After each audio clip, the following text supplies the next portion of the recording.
Bom dia. Vamos falar hoje sobre reações de precipitação, né? As reações de precipitação, elas são utilizadas no diagnóstico de algumas doenças bem importantes, né? Doenças nas quais o paciente ele precisa de uma resposta rápida, né? Mas ele precisa também de uma resposta confiável, algo que tenha uma precisão bem alta, né? Então, as reações de precipitação, apesar delas serem testes laboratoriais um pouco antigos, né? A gente já tem alguns testes mais específicos, como a biologia molecular, ainda é utilizado.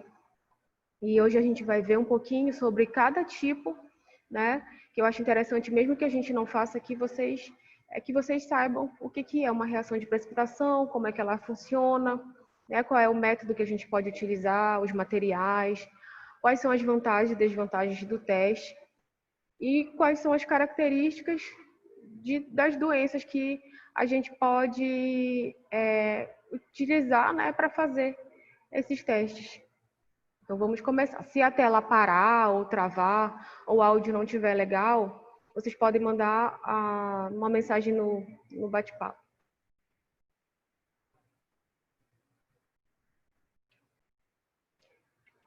Bom, as reações de precipitação, elas então vão envolver antígeno e anticorpo, só que aqui tem uma diferença. Como é que eles vão estar? Eles vão estar solúveis, né? E quando houver essa interação do antígeno, do anticorpo, a gente vai ter a formação, na verdade, a formação de algo insolúvel que nós vamos conseguir visualizar. Então, eles vão interagir e a gente consegue visualizar essa interação. Né? Então, eu tenho o antígeno e o anticorpo solúvel, que vão formar complexos insolúveis. E vocês vão entender o porquê, né, desse complexo insolúvel. Então, eles vão formar complexos insolúveis visíveis a olho nu. Essa técnica de precipitação ela é muito antiga, né? Então, aproximadamente mais de 100 anos ou 100 anos atrás, né, que foi descoberta por dois pesquisadores. E esses pesquisadores perceberam que ao colocar soluções de antígenos e anticorpos em um gel, né, e submeter esse gel a uma carga, ocorria uma migração, né, com a força da interação. Então, ocorria aquela atração do antígeno do anticorpo e eles conseguiam então perceber se havia ou não aquela interação. Então, por exemplo, se a pessoa estava positiva ou não para aquela doença, tá bom? Então, ela é uma técnica que a gente pode utilizar, né, para detectar a presença tanto de anticorpo, né, específico no fluido corporal, tá? Possui uma boa especificidade. Eu não sei se vocês lembram, né, o conceito de especificidade e sensibilidade. Depois vou perguntar para vocês novamente esse conceito e gostaria que vocês me falassem um pouquinho se vocês já conseguiram gravar e o que é gravar não, né? Aprender o que é especificidade e sensibilidade. Se vocês me falarem, não, professora, ainda não deu para memorizar legal o que é, aí eu falo novamente, tá bom? Mas, como eu falei, os testes de imunodiagnóstico é muito importante a gente saber esses dois conceitos. Porque o teste é muito específico e porque ele é muito sensível, tá bom? Então, ele apresenta uma boa especificidade, porém, ele apresenta um pouco de falha em relação à sensibilidade do teste. Né? Essa formação desse precipitado, ela permite que a gente faça essa observação a olho nu. Né? Não há uma dificuldade da gente fazer o teste, é muito simples. O que acontece é que o período de incubação para que ocorra essa interação antígeno-anticorpo, ela pode variar. Então, para alguns métodos aqui, a gente pode deixar ele incubando por 24 horas ou até por uma semana. Então, o método é de fácil execução, porém, esse tempo ele vai variar. Então, a gente vai colocar, né, o antígeno anticorpo no meio sólido ou líquido, né, e vai formar esse precipitado quando eles fizerem essa interação. e a formação de uma linha, né, que é a linha de precipitação, que vai indicar a presença, né, do que nós estamos procurando no soro. Antes da gente começar a falar dos tipos de teste de precipitação, é interessante que a gente perceba algo bem específico desse teste, que são as concentrações, né, a quantidade de antígeno e a quantidade de anticorpo que vai influenciar diretamente no resultado da minha reação. Então, aqui nós temos a imagem, né, de um antígeno adicionado e nós temos aqui 3 zonas, né? A gente tem a zona de excesso de anticorpo, a zona de excesso de antígeno e a zona de equivalência. Então, é necessário que haja um equilíbrio em relação à quantidade, porque senão eu posso ter uma má interpretação, uma interpretação errada do meu resultado, tá bom? Então, quando há essa formação, né, essa interação, aí a gente chama que a gente diz que está acontecendo a máxima interação, né, que é a zona de equivalência. E esses antígenos ou anticorpos que estão ali em excesso, né, eles podem tá parando aí para vocês. Pode ocorrer uma diminuição, né, de um dos reagentes quando o outro está em excesso, tá? Então a gente tem que tomar um cuidado aí, sempre tem que ter esse equilíbrio. Opa, perdão, passei demais. Então, o que vai acontecer? Como a gente conversou anteriormente, existe a possibilidade de que essa interação ela se desfaça. Essa internet aqui não está muito legal hoje. Então, existe a possibilidade de reversibilidade, né? Houve aquela interação, porém ela não teve uma força suficiente para que ele continuasse ali. Então, se eu tiver o excesso de antígeno e o excesso de anticorpo, eu posso, né, ter uma reação reversível, tá? Então, isso vai me proporcionar uma dissociação, né? E eu vou interpretar o resultado de uma forma errada. Então, o que é necessário fazer? É necessário que haja a padronização dos ensaios. Então, como é que eles vão fazer essa padronização desses ensaios? Eles vão, na hora dos testes, eles vão ver todos os pontos positivos e os pontos negativos que podem acontecer ali, né? Quais são as variáveis que podem existir ali no momento do teste. Tá? Então, com isso, eles já vão saber o que pode dar errado, o que pode influenciar nessa quantidade de antígeno ou de anticorpo. Então, aqui nós temos alguns elementos necessários, tá, para a realização do nosso teste. O que nós vamos primeiro utilizar? A placa de Petri, né, que eu acho que vocês já viram uma placa de Petri, já tiveram alguma aula que fizeram a utilização, onde fizeram a utilização da placa de Petri. O material de Petri é como se fosse aquele de vidro, né? E também nós temos a placa de poliestireno. Então, nós vamos precisar, porque é aí que nós vamos colocar o gel líquido e esperar ele solidificar. Nós vamos ter também, podemos usar as lâminas de microscopia, né? Que são as lâminas que a gente já utiliza para fazer esfregaço sanguíneo, até o sistema BO. Vamos ter que usar o gel, né? Esse gel de agarose é como se fosse uma gelatina. Então, você prepara o gel de acordo com a quantidade ali que está sendo indicada pelo fabricante do produto, né? Ele te fala a quantidade de água necessária e a quantidade de gel necessária para que ele não fique muito sólido. Então, tu não vais deixar ele muito sólido, tu vai seguir a recomendação do fabricante. E quando antes do gel solidificar de acordo com aquilo que tu queres, com aquela quantidade de solidificação que tu queres, tu podes colocar, que a gente chama de pente. Não sei se dá para vocês observarem, que são como se fossem esses dentinhos que vocês estão vendo lá naquela imagem do gel de agarose. Esse pentinho, quando você tirar, vai ficar esses buracos aí. Tá? Então, você pode fazer dessa maneira, ou, por exemplo, na placa de Petri, onde eu não tenho essa possibilidade de colocar esse pente, o que eu posso fazer? Eu posso deixar o gel solidificar e depois eu posso fazer, né, os orifícios ali para colocar o meu antígeno ou anticorpo. Tá? E aqui nós temos a cuba de eletroforese. Né? O que essa cuba de eletroforese vai fazer? Ela vai ser responsável pela migração, né, do antígeno do anticorpo para o polo oposto. Então, a gente vai submeter esse teste a uma carga.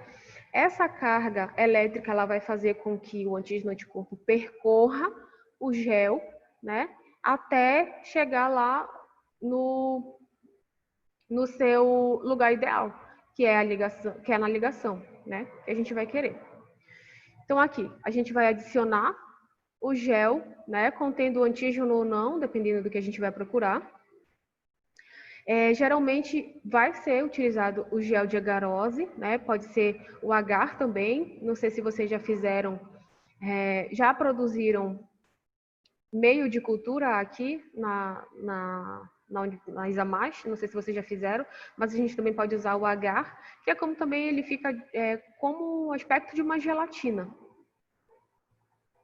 Né? Então, a gente vai fazer essa perfuração dos poços com o antígeno, com o anticorpo, né? Ali onde a gente quer que eles se difundam. Então, nessa região onde eles vão se encontrar, né, que a gente chama de zona de precipitação, vai se formar uma linha, né, que vai indicar a positividade da amostra e do controle que nós estamos utilizando.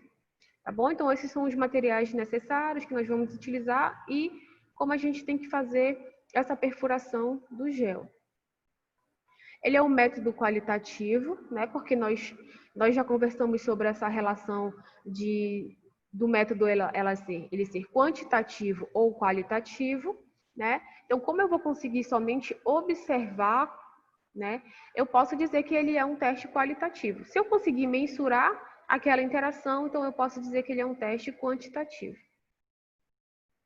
Então, quais são as vantagens da gente utilizar esse teste?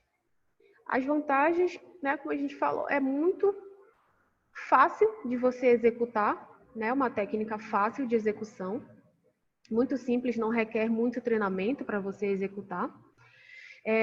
Eu não vou precisar também de um aparato sofisticado, como um microscópio ali de varredura, ou um microscópio que precise, que faça a captação de luz. Não, eu não vou precisar. Vou precisar daqueles materiais, no máximo, a cuba de eletroforese, né, que ela é um pouquinho cara. Mas, em compensação, você compra uma vez e você pode usar ali sempre aquela cuba de eletroforese. E é um teste com boa especificidade, né? Então a gente vai ter o menor risco de falsos positivos, porque ele é bem específico. Ele vai permitir que várias amostras sejam testadas ao mesmo tempo. Isso otimiza muito o nosso tempo dentro do laboratório. Tá? Essa possibilidade de você fazer várias amostras ao mesmo tempo otimiza muito o seu tempo. Imagina que você tem uma rotina aí onde chegue lá no seu laboratório 100 amostras. E alguns testes diagnósticos você vai ter que fazer uma amostra por vez. Né? Então, você tendo um teste ali que permita com que você faça várias amostras por vez, otimiza muito o seu tempo. E a realização do teste ela é relativamente rápida. Né? Até o momento de solidificação do gel e a interação, a partir desse momento ela é bem rápida. Como eu falei, para alguns desses métodos que nós vamos ver agora, o período de incubação dele é muito alto. Então, para alguns eu já tenho 24 horas, para outros eu posso ter até uma semana, né, de incubação. Então, ele é simples, tem um custo baixo, porque a agarose também, quando a gente compra, ela vem uma alta quantidade, a gente usa uma pequena porção. A gente, por exemplo, compra 1 quilo de agarose, você vai utilizar ali 10 gramas, menos de 10 gramas até, dependendo da quantidade, né, de solidificação do gel que você quer. Então, comparando com as outras técnicas, por exemplo, a técnica de biologia molecular, é um método relativamente de baixo custo. Nós temos também algumas desvantagens em relação ao método. Né? Todo método, como a gente conversou antes, tem as suas vantagens e as suas desvantagens. Então, eu tenho um pouco de falha na minha sensibilidade. Então, apesar dele ser um teste bem específico, ele é um teste pouco sensível, tá? Então, eu preciso ter uma quantidade, né, maior, alta, do que eu estou procurando para poder que ele me mostre essa positividade. Então, ele é um teste que tem falhas na sensibilidade, tá? Ele apresenta também alguns problemas com a reprodutibilidade. Então, nem sempre aquele teste ele vai dar o mesmo valor quando você for fazer essa reprodutibilidade, a mesma característica, tá? Esse tempo de incubação ele pode mudar, como a gente conversou, de 24 até 72 horas, mas quando a gente for ver lá a precipitação de forma radial, pode ficar até uma semana. O gel, eu faço, né? Tenho que fazer o gel e eu tenho que fazer logo a utilização, porque eu posso perder as características dele, ele pode solidificar muito, então eu não vou conseguir utilizar esse gel. E para algumas imunoglobulinas ele não é utilizado. Tá? Então a gente não consegue fazer essa captura, né, essa caracterização para certos tipos de imunoglobulina. Então aqui os principais tipos que nós temos, né, em meio semissólido, que são esses tipos que nós vamos conversar sobre como é que a gente faz e quais são as doenças que eu consigo detectar através desse teste. Então, eu tenho aqui a imunodifusão radial, que para ela nós vamos fazer a dosagem de anticorpos ou de antígenos. Eu tenho a imunodifusão dupla, né, que eu posso fazer a detecção de anticorpos, então eu vou colocar ali duas quantidades de antígenos e eu posso ver se naquela amostra eu tenho ou não anticorpo. Eu tenho a imunoeletroforese também, que é muito importante para fazer a avaliação de imunoglobulinas. Tá? Então, tem algumas imunoglobulinas que são marcadoras de doenças de fase aguda, porém, em alguns casos, se essas imunoglobulinas estiverem presentes na amostra do paciente e ele não tiver com nenhuma doença infecto-contagiosa, por exemplo, ele pode ser um marcador de alguma doença maligna, tá bom? Então, esse teste também a gente consegue fazer essa identificação. Bom, agora que a gente tem o primeiro exemplo, né? Que é o teste de imunodifusão radial. Até agora, vocês estão conseguindo entender direitinho? Podem mandar uma mensagem no bate-papo que eu também posso olhar, tá? Como eu falei, eu gostaria que vocês participassem. Quando vocês participam, a aula fica melhor. Então, aqui como é que eu vou fazer? Lembra lá que a gente vai utilizar a placa de Petri, né? Ou a placa de poliestireno, que nada mais é do que aquele acrílico, né? Então, essa placa, a gente vai colocar o gel, né? Vamos formar o gel de agarose, de acordo com o que o fabricante indica, e nós vamos colocar esse gel já com o anticorpo específico, certo? Então, depois eu vou colocar os controles positivos, né? E as amostras que eu vou testar nos poços ali que eu perfurei, tá bom? Lembra que a gente vai fazer o gel, depois a gente vai fazer os pocinhos, né, perfurando. Vamos deixar incubando, né? Esse período de incubação é o período em que é necessário que o anticorpo e o antígeno façam a sua interação, tá? Como é em um meio sólido, e na verdade semissólido, ele demora um pouco mais para ocorrer essa interação, tá bom? Então, após isso, né, nós vamos conseguir perceber os halos que são formados, que são as zonas de equivalência, né, que são formados em torno dos poços. Então, aqui vocês conseguem perceber nessa imagem onde eu fiz a perfuração, né, e eu tenho alguns halos ali formados em torno, né, daqueles poços. Então, eu tenho o meu gel impregnado com anticorpo específico. Se eu tenho o gel impregnado com anticorpo, eu vou fazer a procura de antígeno, né? E conforme a positividade daquela amostra, eu tenho a formação desse halo, desse círculo em forma ali, em torno ali da onde eu coloquei o meu anticorpo. Então, para que isso aconteça, né, a gente depende de algumas algumas variáveis. O tamanho do orifício que eu fiz, a temperatura em que está, né, a consistência do gel, como eu falei para vocês. Não pode ser nem muito líquido e nem muito sólido. Então, tem que ser semi-sólido. Isso é importante também para que a minha amostra consiga difundir ali naquele gel. Tá? A concentração do anticorpo que eu coloquei ali no meu gel, né, o tempo de difusão. Então, se eu não respeitar o tempo ali de difusão, pode não acontecer essa interação. E alguns outros parâmetros também, como interpretação do manipulador, né, experiência do manipulador na realização do teste.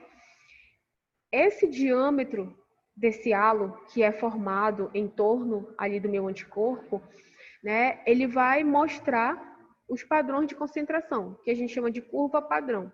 Né? Então, a gente consegue estabelecer a concentração do que eu estou procurando naquela amostra.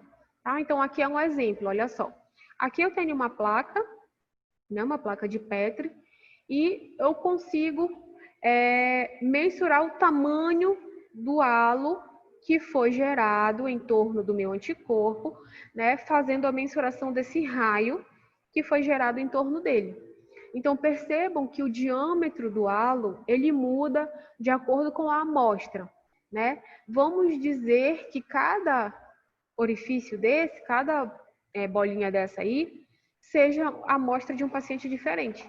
Então, elas irão reagir diferente.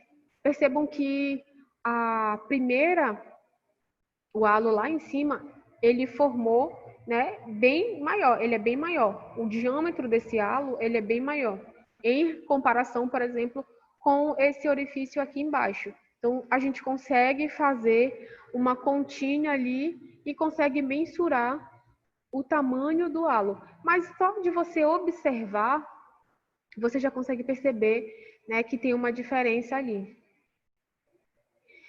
Então, ela pode ser utilizada, né, na quantificação de imunoglobulinas, desde que eu faça essa mensuração desse raio do halo, né, fatores de complemento, proteínas de fase aguda.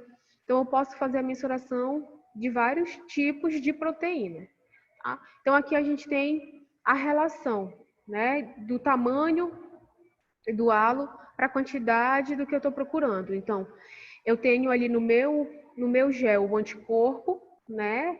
Eu vou colocar o antígeno ali no pocinho, né? E esse diâmetro é proporcional à quantidade do antígeno que eu vou colocar, tá bom? Então, a gente pode fazer essa determinação. Como tem os exemplos aí, né? Eu tenho o primeiro orifício com halo bem pequeno. Aí, conforme vai passando as amostras, na verdade, eu posso dizer que ele é semi-quantitativo, tá bom? Então, ele é um teste qualitativo e semi-quantitativo, porque eu vou conseguir mensurar esse tamanho desse halo. Tá? Então, conforme vai passando, né, na verdade, conforme a quantidade do que eu estou procurando esteja presente na amostra daquele paciente, quanto maior a quantidade, maior é o halo formado em volta do meu anticorpo, certo? Então, eu coloquei e é formado aquele halo, tá? Ó, aqui eu tenho outro exemplo, né? Então, eu tenho diâmetro quadrado, né, de acordo com a concentração do antígeno. E aqui nesse exemplo, olha só, ele consegue determinar, né, mais ou menos aí estimar o tamanho do diâmetro. Só que, como eu falei para vocês, visualmente a gente já consegue perceber essa diferença, né, de tamanho de halo ou não. Então, eu tenho o halo antígeno anticorpo que formou o precipitado e várias amostras ali mostrando tamanhos de halos diferentes. Bom, então, onde é que eu vou utilizar esse teste? Principalmente em pacientes que têm gamopatias monoclonais e policlonais. Já ouviram falar sobre as gamopatias? Alguém já ouviu falar? Para pacientes que têm meningite, septicemia, cisticose, né? Então, eu peguei algumas imagens para a gente observar aqui. Não, Renata nunca ouviu falar, né? Então, nós vamos falar um pouquinho sobre o que é as gamopatias. Como não tem imagem, porque é algo que você mensura de acordo com a quantidade de proteínas, não tem imagem para a gente mostrar, mas as outras doenças nós vamos conseguir ver direitinho. Então, aqui, essas gamopatias eu posso ter monoclonais e policlonais, tá? Vocês lembram lá, né, das imunoglobulinas? Então, as gamopatias elas vão estar relacionadas com as imunoglobulinas presentes em excesso no nosso organismo, ou quantidade total de imunoglobulinas, ou porções dessas imunoglobulinas. Bom, então, essas gamopatias, elas são um grupo, né, que a gente fala que vão causar desordens, e essas desordens elas vão estar associadas com a proliferação exacerbada de plasmócitos, tá? Então, lembrem quando a gente falou que era monoclonal. Monoclonal é de um tipo, né? Um tipo de plasmócitos. Ah, mas o que tem a ver o plasmócito com as imunoglobulinas? Vocês lembram lá? Vocês ainda lembram o que tem a ver os plasmócitos com as imunoglobulinas? Se alguém lembra, coloca aí para mim, por favor. Quero saber se vocês estão estudando mesmo. O que tem a ver o plasmócito com as imunoglobulinas? Vocês lembram aí? Essa doença também a gente pode chamar, né, de paraproteinemias, disproteinemias, tem vários outros nomes que a gente pode chamar. E elas vão se caracterizar pela produção ou secreção dessa proteína, né? No total ou fragmentos dessa proteína. Então, a confirmação dessas gamopatias, ela é muito importante. Por quê? Se eu tiver uma gamopatia monoclonal, o paciente ele pode estar com alguma doença neoplásica, né? Se eu tiver uma gamopatia policlonal, o paciente apenas está passando por processos inflamatórios e infecciosos. Então, há uma diferença aí de acordo com o que eu vou procurar, tá certo? Eu estou esperando vocês me dizerem aí o que é. Então, essa eletroforese que vai acontecer, né, de proteínas, a gente vai conseguir observar, né, e a gente vai conseguir fixar essa interação. E conseguimos fazer, então, dizer se o paciente está com alguma doença relacionada às gamopatias, tá? Então, gamopatias são as interações, né, as alterações, onde eu vou mensurar no paciente se ele tem essa desordem relacionada a plasmócitos monoclonais ou policlonais, tá? Lembra que eu estou esperando aí a resposta do qual a relação de plasmócitos com imunoglobulinas. Eu vou querer essa resposta. Bom, e uma outra doença que a gente viu lá, onde eu posso utilizar, né, Isso, muito bem, ó. O Eric falou aqui para mim, né, que as imunoglobulinas, elas são produzidas pelos plasmócitos. Então, os plasmócitos vão estimular a produção, né, dos anticorpos que são as imunoglobulinas. Muito bem. Então, uma das doenças que nós conseguimos observar, né, se o paciente tem ou não, é a meningite. Quem aqui já viu aquele comercial que passava muito na TV, onde falava que era para você fazer um teste muito simples na sua casa? O teste era para ver se você conseguia baixar, né, o seu pescoço e encostar o seu queixo no peito. Já fizeram esse teste? Ou já viram alguém falar desse teste?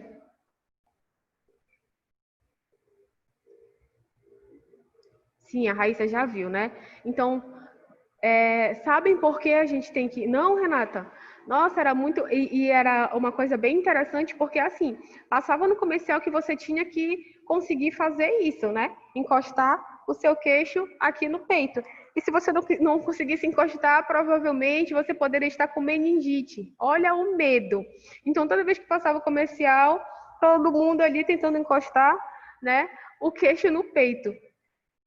Então, por quê? Bom, Aqui, ó, a meningite, ela pode ser causada tanto por vírus quanto por bactérias, né? E o que vai acontecer? A inflamação da meninge. Então, aqui vocês estão vendo, né, aí nessa imagem, que as meninges, elas vão fazer esse revestimento ali, né, na nossa cabeça, em torno do cérebro. Então, quando a gente está com alguma infecção nas meninges, a gente não consegue fazer esse movimento. Por quê? Porque a gente tem a rigidez da nuca, né? Os nervos, eles estão inflamados. Então, fazer esse movimento aqui é muito difícil porque dói muito, tá? Então, o paciente, ele pode ter febre alta, né? Confusão mental, alteração no nível da consciência, vômito.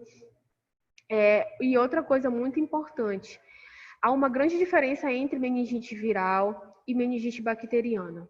A meningite viral, geralmente, quase que 100% dos pacientes conseguem se recuperar. A meningite bacteriana, geralmente o paciente morre no máximo uma semana depois que ele descobriu.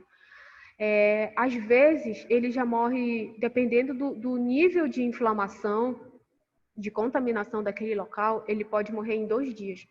Né? Lembre-se que dentro da imunobásica, a gente fala em resposta compartimentalizada. E dentro dessa resposta, o que é uma resposta compartimentalizada? Significa dizer que cada parte do seu organismo tem compartimentos que vão dar uma resposta diferente. A resposta que eu tenho ali no meu fígado é diferente da resposta imunológica que eu tenho no meu cérebro. Por quê? Porque o cérebro, ele é uma área nobre. Ele é uma área que eu não posso ter o ataque de proteínas inflamatórias. Porque se eu tiver uma lesão ali no meu cérebro, é uma lesão irreversível. Então, é uma resposta específica, é uma resposta intensa, porém muito controlada. Por isso que qualquer micro-organismo que consiga infectar essa área mais nobre, o líquor, né, a medula espinhal, o cérebro, geralmente o paciente não consegue se recuperar. E se ele consegue se recuperar, ele fica com sequelas graves, né? Porque não tem, é como o sistema imunológico fala assim, olha, eu não posso, infelizmente eu não posso agir lá, porque se eu agir, eu vou destruir. Então o micro-organismo fica livre para fazer aquela destruição, tá bom? Vocês fizeram esse teste agora para saber se conseguem tocar o queixo no peito? Eu fiz. Pois é, conseguiu, Renata? Por isso que eu tô te falando, toda vez que passava no comercial... É automático quando alguém fala. Isso, todo mundo fazendo assim. Pode falar. Não encostou bem, não. Não sei se é porque eu tô muito gordinha. Não encostou, mas tu sentiu alguma dor? Geralmente tem muita dor na cabeça. Nossa, eu tô com muita dor, mas não é na cabeça mesmo, é no lado do pescoço, do lado direito mesmo. Ah, então pode ser isso. Ainda bem, já pensou? Eu, hein? É. Então, esses sintomas são febre... Mas eu ainda não mostrei as imagens legais. Vocês estão preparadas, né? Porque vocês sabem que eu gosto de imagem bacana, né? Bem legal assim pra gente ver. Até agora a gente só tá conversando sobre os sintomas. Que você vai mostrar. Ainda bem que eu já almocei. Ah, ainda bem que você já almoçou mesmo. Alguém aí gosta de cupuaçu? Acabei de almoçar. É mais ou menos assim como a gente vê um cupuaçu, vocês vão começar a olhar de uma forma diferente agora pro cupuaçu. Então, os sintomas são febre alta, vômito, dor muito forte na cabeça, porque é o local principal da inflamação, confusão mental, né? Muito cansaço e falta de apetite. Bom, agora, então, nós vamos ver como é que fica. Conseguem ver que algumas partes ali onde ele está puxando essa meninge, bem logo no cérebro mesmo, tem algumas partes verdes? Sim. Né? Então, essa é a produção de pus. O que é o pus? O pus são células mortas, né? Pele, tecido morto e anticorpos, né? Ali que teve aquela briga e tal, tudo mais. Então, eu tenho linfócitos mortos, vários tipos de células inflamatórias mortas que vão formar o pus, juntamente com o resto de tecido e pele. Então, olha só, não parece assim igual um cacau, um abacate? A pessoa, né, tem uma inflamação intensa e fica esse pus ali no cérebro, tá? Do paciente, e ele não consegue, como eu falei, não tem uma resposta intensa. Se eu não tenho uma resposta intensa para um micro-organismo que é muito patogênico, o paciente vem a óbito Muito rapidamente. Olha só, esse aí, ele está completamente tomado, né? O cérebro dele. Olha só. Né? Então fica como se fosse aquele aspecto de catarro, né? Assim, vocês acabaram de almoçar, né? Desculpa. Então fica aquele aspecto muito feio, assim, verde. Agora, assim... Muito feio. Pois é. Agora, sempre tem esse lado, assim, pesquisador que nos encanta estudar, né? Essas doenças. Mas eu já perdi um amigo muito, assim, de longos anos por conta de meningite, né? Ele se sentiu mal, ele tinha 17 anos, ele se sentiu mal, uma dor na cabeça, foi para o hospital e no terceiro dia que ele estava no hospital, ele morreu. E depois, somente depois, que foram descobrir que ele estava com meningite. E outra moça também próximo da casa da minha mãe, ela passou mal, foi para o hospital com dor na cabeça forte. Isso ela já estava muito tempo com dor na cabeça, né? Então estava ali desenvolvendo aquela inflamação e ela não foi procurar logo o hospital. Chegou no hospital, fez os exames, até o médico desconfiar que uma dor na cabeça, né, é necessário você fazer aquela punção do líquor para diagnósticos específicos. É mais assim se você for numa especialidade, né? No neurocirurgião, por exemplo. Então, ele vai logo te indicar para isso. Mas a gente sabe que nem todo mundo tem a possibilidade de ir com um médico específico. Então, o que a gente faz? A gente vai no hospital e um clínico geral. A dor na cabeça, ela pode ser diversas coisas. Então, é muito complicado você conseguir fazer o diagnóstico de doenças que os sintomas eles são muito parecidos com qualquer outra coisa. É muito professora, fale. Principalmente aquelas pessoas assim que moram no interior, né? Quando já chega mesmo com a doença mesmo, já ao ponto de estar aí a óbito mesmo, né? Isso. Eu presenciei um caso, sabe? Que por aquilo que pareça, eu pensei que eu tinha me contaminado até. A criança vomitou em mim, tudo, passando muito mal, toda dura, o pescoço não mexia mais. Meu Deus. Lá, aí o doutor até pediu para que eu fizesse exame, mas antes me deram uns remédios para me tomar, já que a criança tinha vomitado em mim. Por quê, Sim. professora, no caso do vômito? Porque é uma doença infecto-contagiosa. Mas né? assim, Tanto... naquele jato do vômito, assim, porque quando pode ele me sujou, ter. eu fui logo me limpar, né? Será que tão Uhum. rápido assim?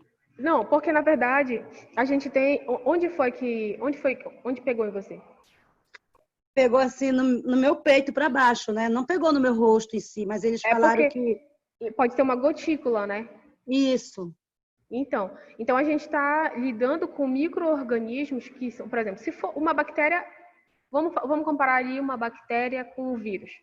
Vamos comparar a bactéria como um caroço de azeitona e um vírus como um caroço de melancia em relação à bactéria.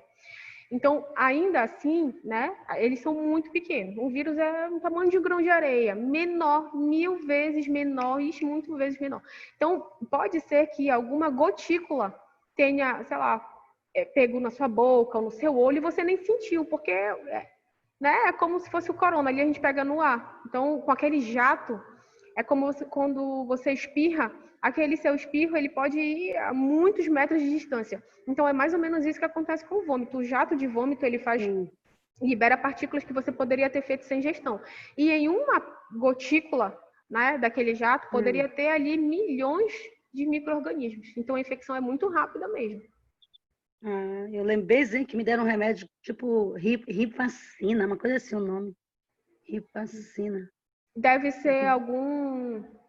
Dependendo do tipo de meningite que a criança tinha, né? Pode ser um antiviral ou um antibiótico mesmo. Era um antibiótico que eles falaram. Então, é bem complicado, é uma doença muito triste, porque a pessoa está bem e no outro dia a pessoa já está mal, confusão mental, não sabe mais quem é, sofre muito e morre. Muito rápido mesmo. Outra doença que a gente consegue identificar, né, com a imunodifusão, com a precipitação, com a imunoprecipitação, é a cisticercose. Já ouviram falar da cisticercose, né? Então, a cisticercose a gente tem principalmente pela tênia sólium, né? A gente tem a saginata com outro tipo, com a teníase, e a cisticercose com a tênia sólium, né? Mais encontrado, então, ali na carne do porco. Alguém aqui gosta de comer carne de porco? Gosto do bacon. Olha, tu gosta. Mas aí o bacon ele já está processado, né? O mais perigoso é quando a gente come essa carne de porco, que você não sabe como foi feito, né? Então, muita gente escalda bastante, né? Olha, o Eric está dizendo aqui que morre pela... não vou nem falar morre pela carne de porco, porque realmente isso pode acontecer. Mas, assim, ele gosta muito de carne de porco. Então, tem que ter um cuidado no preparo. Então, eu vou morrer pela boca, então, porque eu acabei de comer carne de porco. Ai, meu Deus, desculpa, olha. Não vou te mostrar imagens legais. Então, tem que ter cuidado na hora do preparo, mas tudo é a hora do preparo. Se você preparou de uma forma correta, não tem perigo, porque a temperatura que você vai submeter àquela carne vai matar aquele parasita. Às vezes, o que é ruim, quando a gente come fora, quando a gente come na casa de alguém que a gente não viu o modo de preparo, a gente não sabe a higiene com que aquela pessoa tem, ou então quando a gente comprou mesmo no supermercado, acreditando que tá, né? Tem muitos supermercados aí que vendem uma carne que não está muito legal. Então, o que acontece? O porco, ele é um hospedeiro intermediário, né? O humano, ele, com portador da tenha, ele faz lá, né? As fezes dele, aí o porco ali no meio do mato vai, come, né, alguma fruta, algum alimento contaminado com aquilo, e essa tênia sólium, ela fica ali no músculo, né, no hospedeiro, na musculatura do porco, e se a gente não cozinhar direito, a gente vai comer uma carne contendo, né, os ovos lá, que são os cisticercos. Então, vamos olhar aqui umas imagens legais. Já viram em algum lugar alguma carne com esse aspecto, como se tivesse essas bolinhas em cima? E aí fala assim, vamos só tirar essa pele aqui, né? Partir o churrasco. Pois é, então cuidado, que pode ser, né, ovos, olha só. Aqui tá no coração, né? Olha só a quantidade aqui nessa. Então, tem que ter muito cuidado quando vocês, principalmente quando a gente vai em açougue, que é da feira, né? Feira livre. Geralmente, essas carnes de feira livre, elas são as melhores, são as mais frescas, porque todo dia tem aquele abastecimento. Só que tem um problema, né? A gente não sabe a procedência e às vezes elas ficam expostas ali. Então, cuidado quando vocês encontrarem carne com esse aspecto, tá? Que pode ser ali um ovo de tenha. Bonitinho assim, né? Na carne, tudo bem. Só que quando a gente vai fazer a ingestão, né? A gente pode ter essa característica. Então, isso é um exame de um paciente que tinha neurocircose. Percebam que, na verdade, não são as larvas, são esses ovos, né, o cisticerco, que eles ficam ali. O que acontece? Quando eles chegam lá no nosso cérebro, como eu falei para vocês, a gente tem essa resposta compartimentalizada. Então, ao invés do teu sistema imunológico combater, né, vai destruir a área tecidual, o dano tecidual vai ser intenso, ele faz como se fosse uma proteção. Então, ele forma uma proteção ali em torno daquilo que ele acha que é um invasor, tá? E ele fica ali.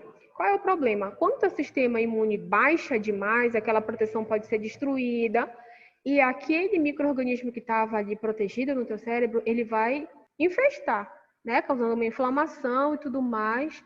E então, pode acontecer que o indivíduo venha à morte, tá? Então, são vários exames de pessoas que ficaram com neurocircose e vieram a óbito.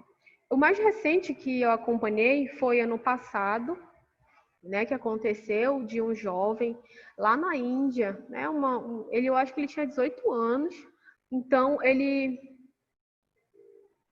Leide, mas por que em certos países é oferecido carne suína para pessoas que está em pós-operatório, já que a carne suína pode estar contaminada?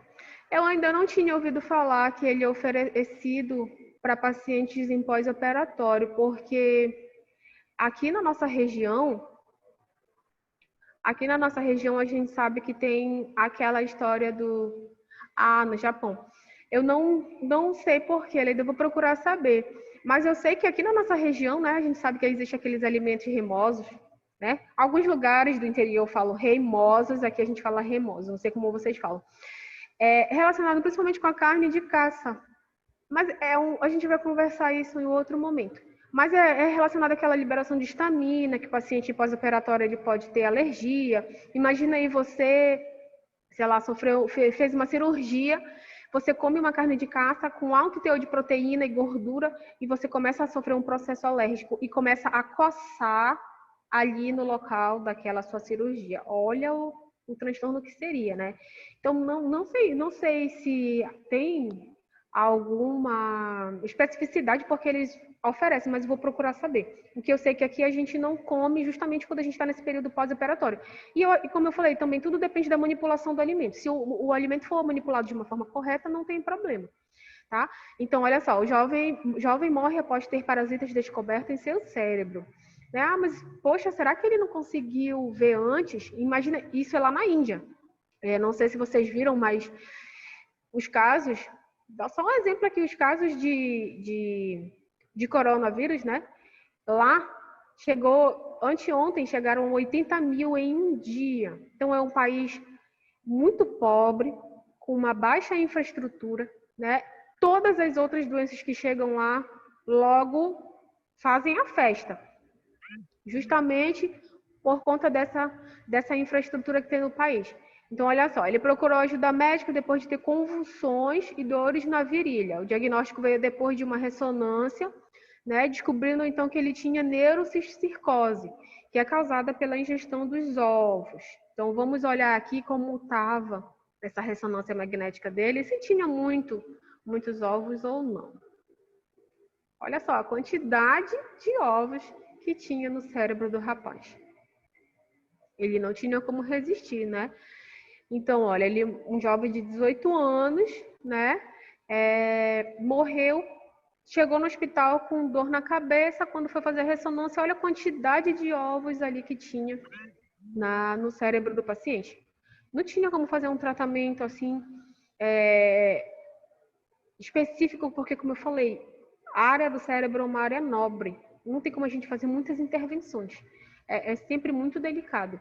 Então, olha só, você comeu uma carne de porco que foi cozida de uma forma errada. Não ficou por muito tempo ali fazendo aquele cozimento. Então, o que aconteceu? Você se infectou com o passar do tempo, aquele parasita foi para o seu cérebro. Pode falar, Renata.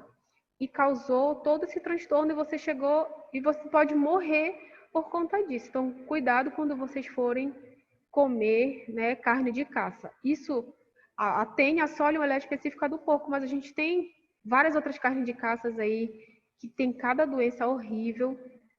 Não, ele tem um período, né, ali que a gente fala que é de desenvolvimento, onde ele tem vários estágios, larva, ovo, tudo mais, até ele conseguir ir lá para o seu cérebro, tá bom? Ele não vai logo. Você tem a ingestão, aí ele tem um período em que ele vai...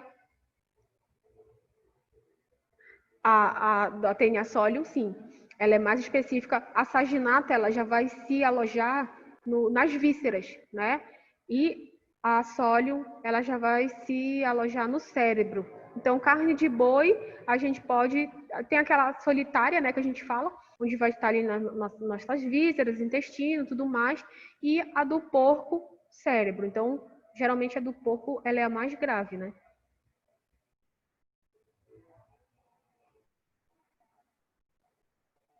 Então, cuidado quando vocês forem fazer, tá bom? Geralmente, o que as pessoas fazem? Elas escaldam antes bem, para depois assar, né? Ou fritar, fazer algo do tipo. Bom, agora o outro tipo é a imunodifusão dupla, né? Na imunodifusão dupla, a gente também vai ter o gel de agarose.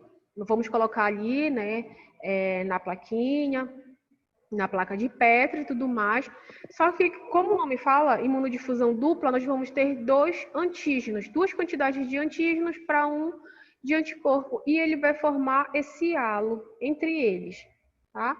Então, aqui, após a solidificação do gel, né, vamos fazer a perfuração para a gente poder colocar o antígeno, o controle positivo e a amostra. Vamos esperar esse período de incubação, que geralmente é por 48 horas, né? E vai haver a formação desses complexos, né? Formando esse precipitado. E essa linha de precipitação, ela vai indicar a positividade. Então, aqui eu também tenho a imunodifusão radial dupla, né? Como a gente falou. Aqui eu tenho uma outra imagem mostrando para vocês 2 antígenos para o anticorpo e ele vai formar essas 2 linhas entre eles. Vou mostrar uma outra imagem que vai dar para entender melhor. Então, aqui nessa imagem, olha só, a gente consegue, permite comparar os antígenos e detectar determinantes antigênicos em comum. Então, de acordo com o desenho que vai ficar ali, é assim que a gente olha no teste, tá? Fica mais fácil a identificação. Então, de acordo com esse desenho, a gente consegue fazer essa identificação. Então, no primeiro eu tenho uma identidade total, quando ele forma como se fosse um bumerangue, né? Quando ele forma esse bumerangue ali bem formadinho mesmo, bem específico, eu tenho uma identidade total do meu antígeno com o anticorpo, né? Se ficar dessa segunda imagem, onde eu não tenho, ele não se fica assim dessa forma, né? Ele não se liga dessa forma, ele fica mais ou menos assim, eu tenho uma identidade parcial, e se eles se cruzarem, eu tenho a ausência da identidade. Significa, então, que a amostra do paciente é negativa. Bom, então aqui, essa formação, como a gente viu, né? A presença desse precipitado, ele vai dizer se é positivo ou negativo. Então, quanto mais perto do antígeno, maior a concentração da amostra. E a gente pode também fazer esse outro tipo de interpretação. Não sei se dá para perceber, mas ele muda a coloração. E quanto mais perto ali está daquele orifício que a gente fez, mais fácil a gente consegue observar, né? Então, maior é a concentração de anticorpo ali naquela amostra. Então, aqui as aplicações, né, na medicina. Então, ele é utilizado principalmente para diagnóstico de candidíase, né, histoplasmose, aspergilose e algumas também doenças de cunho veterinário. Quando a gente fala em doenças veterinárias, nós estamos falando em alterações econômicas muito importantes, né? Porque a agropecuária é algo que dá muito dinheiro mesmo. Então, eu acho que a candidíase, né? Vocês já conhecem um pouquinho ali, já sabem como é, então não é uma imagem assim que vai espantar vocês muito mais, né? Como antes. Então, vamos lá ver um pouquinho, né?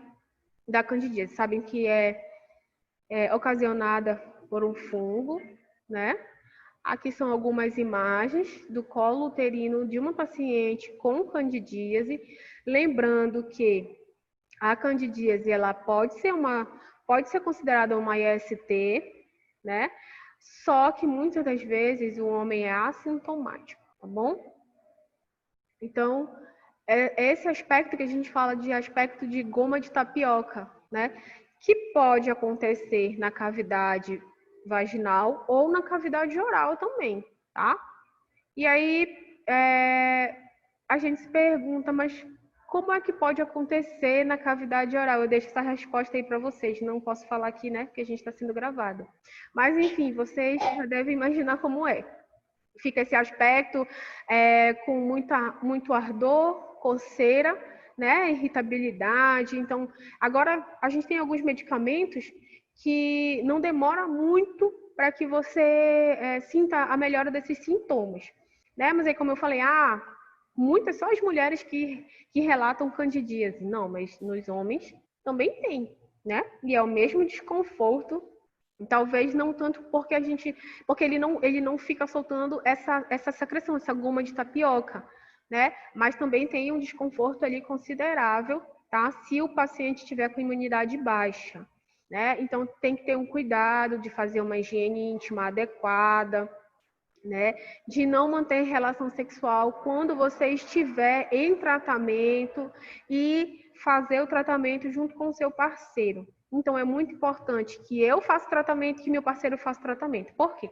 Como eu falei, alguns homens são assintomáticos. Então, ele pode ali estar achando que ele não tem, você faz o tratamento, fica curada, né? Sua flora ali volta ao normal. Mas aí baixa a imunidade de novo, ele não fez o tratamento e ele ainda está com o fungo ali.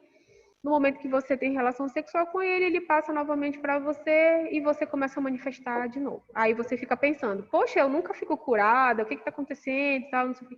Mas aí por isso que é indicado que os dois façam o tratamento, né? O tratamento tem que ser feito junto, tá bom? Histoplasmose, né? Já ouviram falar da histoplasmose? A doença do pombo, né? Isso. Quem aqui gosta de ir lá no Vero Rio? Quem é daqui de Belém que adora ir lá no Vero Rio?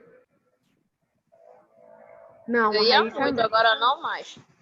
Olha, pois é. Sabe que aquele coreto que tem lá no meio, né? Cheio de pombo. Eu sempre fico pensando em criptococose e histoplasmose. Quando eu vejo um pombo na minha frente, que a gente fala que o pombo ele é um rato que voa, né? Ele passa várias doenças ali pra gente que não é mas só que, sei lá, ele não fez cocô ali próximo de mim. Só que o que acontece? A mesma coisa que acontece com a toxoplasmose, né? Quando tá nas fezes do gato, o que pode acontecer? Aquelas fezes elas vão ressecar. Já perceberam? A Renata, que já foi muito lá no Vero Rio, já percebeu que faz um ventinho muito bom, né?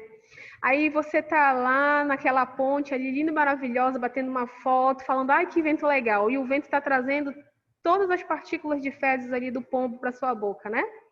Então, é assim que acontece, tá? Não é necessário que o pombo faça cocô em você ou próximo a você, mas o vento pode trazer aquelas partículas presentes. Então, no primeiro momento, ele vai se alojar, os esporos, né, do fungo vão se alojar ali no seu pulmão, né, e começar, então, a disseminação. Tá? E pode, se você tiver com a imunidade baixa, isso é o mínimo, né? Você pode também vir a óbito, que você pode ter. Então, fica parecendo com aquela doença viral, eu esqueci agora o nome, que é popularmente falado como boqueira, né? Imunidade herpes. Fica parecendo ali herpes. Então, várias aferições ali, né? Ao redor dos lábios, tá? E isso, se você não cuidar, como a gente falou, pode ficar mais grave, né? Não, pelo amor, olha, a Leida já tá pedindo arrego. Ela já tá falando que tá com vontade de vomitar. Não vomita, Leida. Olha, por favor, você agora, né, biomédico aí, vai ter que acabar de mexer. Pensa aí, você no laboratório acabando de mexer com fezes e dar um seu intervalo do almoço. E você só vai lavar sua mão, trocar de roupa e vai ter que almoçar. Então, depois isso vai ficar rotineiro para ti. Tá, e aí se o paciente não cuidar, né, ele pode também ter essas manifestações na pele, tá bom? E tem que a gente pode fazer essa imunodifusão radial, né, com a pesquisa ali de anticorpos, de antígeno, para saber se o paciente está positivo ou não. Vai ser. Tu vais ver que tu vais se acostumar com essas coisas. A Renata já está sofrendo antecipado. Ih, meu Deus. Olha, vou falar uma coisa para vocês. Quando eu entrei na faculdade, tudo que eu não queria era trabalhar com fezes. Vai fazer 10 anos trabalhando com fezes, gente. Então, sempre quando a gente acha que não, eu vou trabalhar, sei lá, com sangue. Não, gente. Trabalhei trabalho com o que eu gosto, que é com rotavírus, mas é em fezes. Então, olha só a quantidade de cocô que eu já vi na minha vida. Mas nada supera o escarro, né? Eu costumo falar que eu acho que catarro é pior do que cocô, enfim, né? Cada um. Olha, o Eric disse que não tem problema com nada disso, então melhor ainda. Qualquer laboratório que ele for, né? E em animais, a gente pode fazer a detecção de uma doença que é chamada de VISNA. Particularmente, eu nunca tinha ouvido falar. Então, nunca tinha visto, na verdade, como é que fica, né? Então, como eu falei para vocês, eu queria mostrar o diagnóstico e mostrar as doenças. Então, eu fui atrás das imagens, né? O Visna, ele é ocasionado por um vírus da família dos lentivírus, né? Então, ele é da subfamília Orthorhetovirine.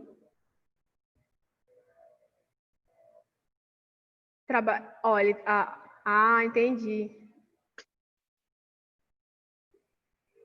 A Leila está dizendo aqui que foi trabalhar com fezes e quase teve um ataque. Então, como tu estás muito enjoada, eu nem vou te contar todas as coisas que eu já vi nas fezes. Deixa para eu contar outro dia.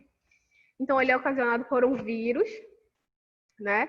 É um retrovírus, é um protótipo. Então, não é a família do retrovírus, a gente tem o HIV e o HTLV, né? Então, ele é um protótipo de um retrovírus que pode causar encefalite e pneumonia crônica em ovinos, né?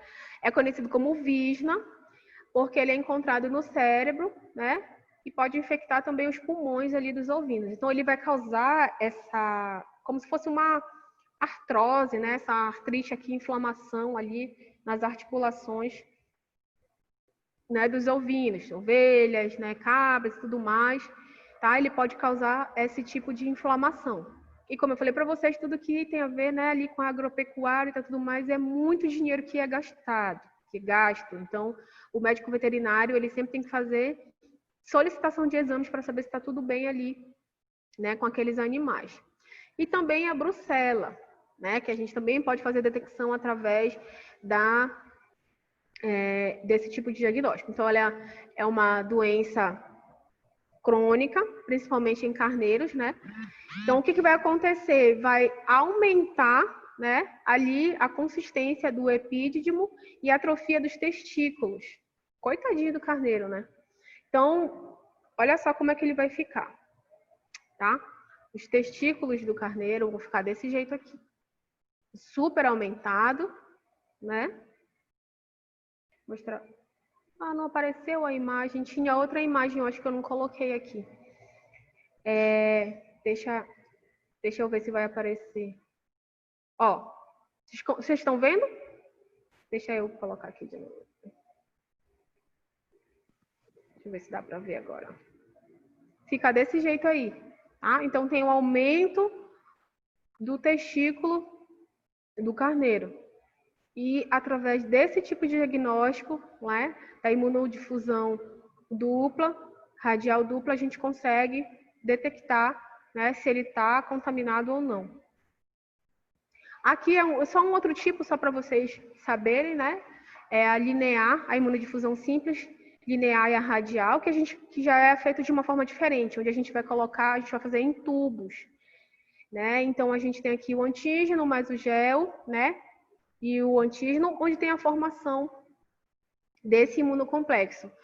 Dessa outra imagem, onde tem esse tubo de vidro aqui, já é uma imagem de um paciente, uma amostra de um paciente contaminado, ali infectado pelo vírus da hepatite C. Então, olha só, o teste de precipitação, né? A gente já viu que a gente pode determinar diversas doenças ali muito importantes. Agora a gente tem a imunoeletroforese. Em relação à imunoeletroforese, é que a gente vai fazer submeter o gel a uma carga, né, elétrica para fazer a migração. Então, a gente vai fazer aquele processo de preparação do gel, né, fazer a perfuração com o pente ou com alguma coisa para formar o orifício, né? Esse pH ele já vai ser diferente, porque o pH ele vai permitir com que as partículas migrem, né, para o eletrodo positivo.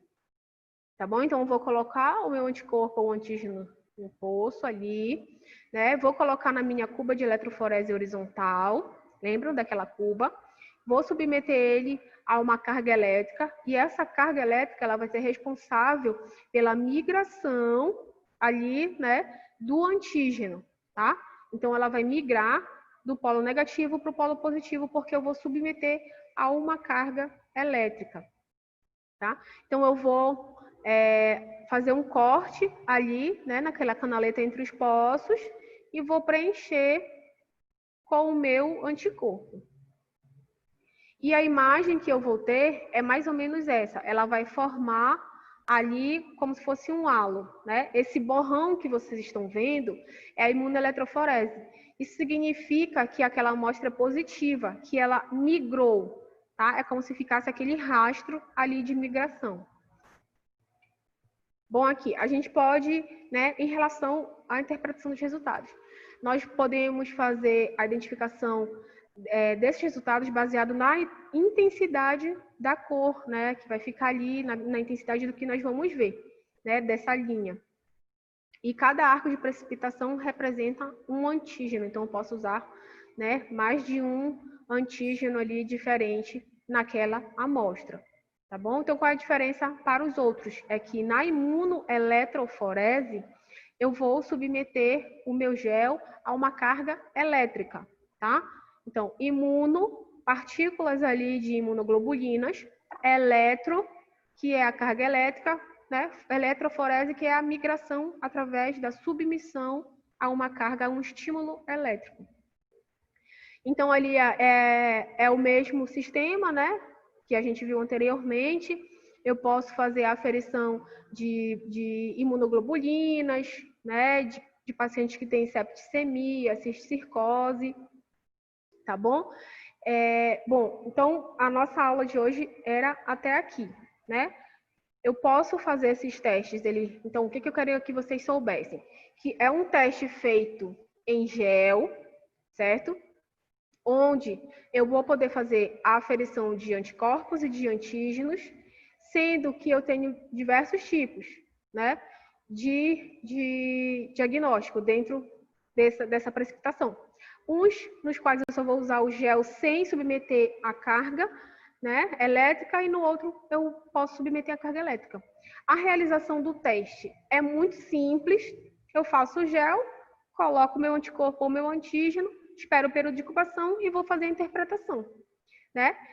É um teste fácil, baixo custo, só a cuba aqui vai ser um pouquinho mais cara, mas a gente vai conseguir utilizar aí para sempre, quase, né? Fazendo a manutenção direitinho. Eu vou utilizar pequenas quantidades de agarose, então eu não vou gastar muito, eu não preciso de um profissional super treinado. E eu posso dar o diagnóstico de doenças muito relevantes, né, para os pacientes. Então, eu posso salvar a vida de alguém através do resultado do teste de precipitação, tá? Infelizmente, a gente não consegue fazer o teste aqui, mas eu vou ver se ao menos a gente consegue fazer a preparação do gel. Vou ver se eu consigo trazer um pouco de agarose lá do laboratório. Se a gente não conseguir fazer nessa aula prática que nós vamos ter na terça, nós faremos na próxima. Vocês têm alguma dúvida em relação a essas reações de precipitação e tudo mais? Ficaram com alguma dúvida? Vocês também podem fazer o seguinte, vocês podem estudar o material, né, que eu vou colocar, e na próxima aula vocês podem tirar dúvidas, tá bom? Porque quanto mais a gente estuda, né, aí vai surgindo as dúvidas e tal, tudo mais. O que vocês podem fazer também? Vocês podem assistir vídeos, né, de como é que faz essa técnica, que fica muito mais claro na nossa mente quando a gente acompanha visualmente, né, a produção do método, tá bom? Alguém tem alguma dúvida?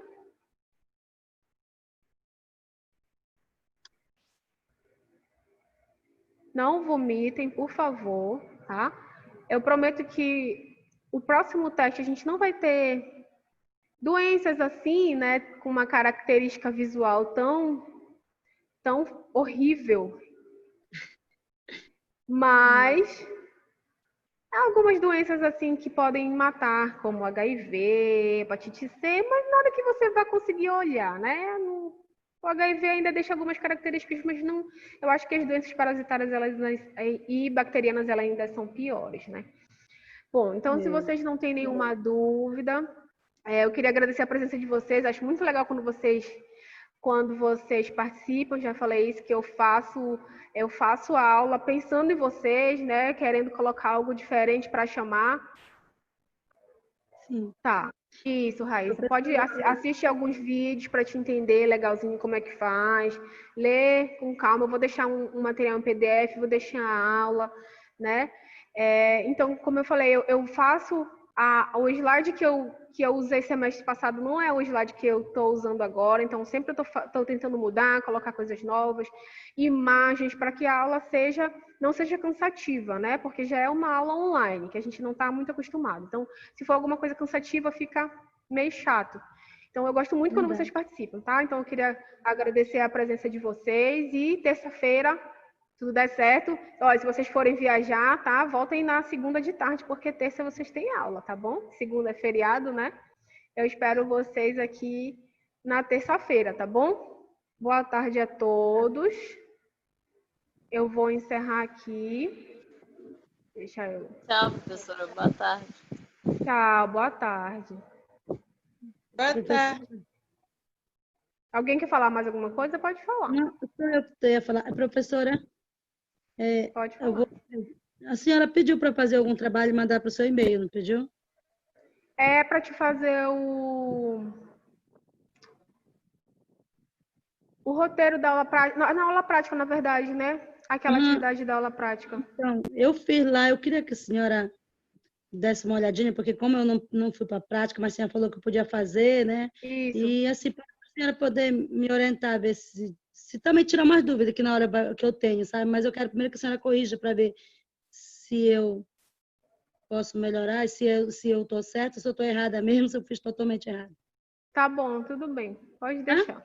Tá bom. Vou dar um retorno para vocês. Eu vou dar um retorno para vocês de quem eu já recebi, né, tudinho. Acho que na terça-feira eu já passo a relação tudinho para vocês.